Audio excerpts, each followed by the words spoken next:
अगर आपको गैस की समस्या है, फ्लैचुलेंस है, पेट के ऊपर वाले हिस्से में गैस बनती है जिसकी वजह से आपको हिचकी आती है, डकार आते हैं, बर्प्स आते हैं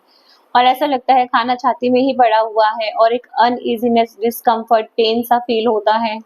या एक हैवीनेस है पेट में जो पूरा दिन बना रहता है और गैस की वजह से पेट में ब्लोटिंग होती है, पेट फूला-फूला रहता है, भूख नहीं लगती है, जी मचलाता है, घबराहट होती है, पेट अच्छे से साफ नहीं होता, पाचन संबंधी मतलब जितनी भी समस्याएं हैं उन सब के ऊपर काम करती है हमारी गैस्ट्रिक क्योर। गैस्ट्रिक क्योर ये ड्रॉप्स फॉर्म में है। आपने कुछ नहीं करना, सिर्फ आधे कप पानी में 15 बूंदे सुबह और 15 बूंदे शाम को लेनी है।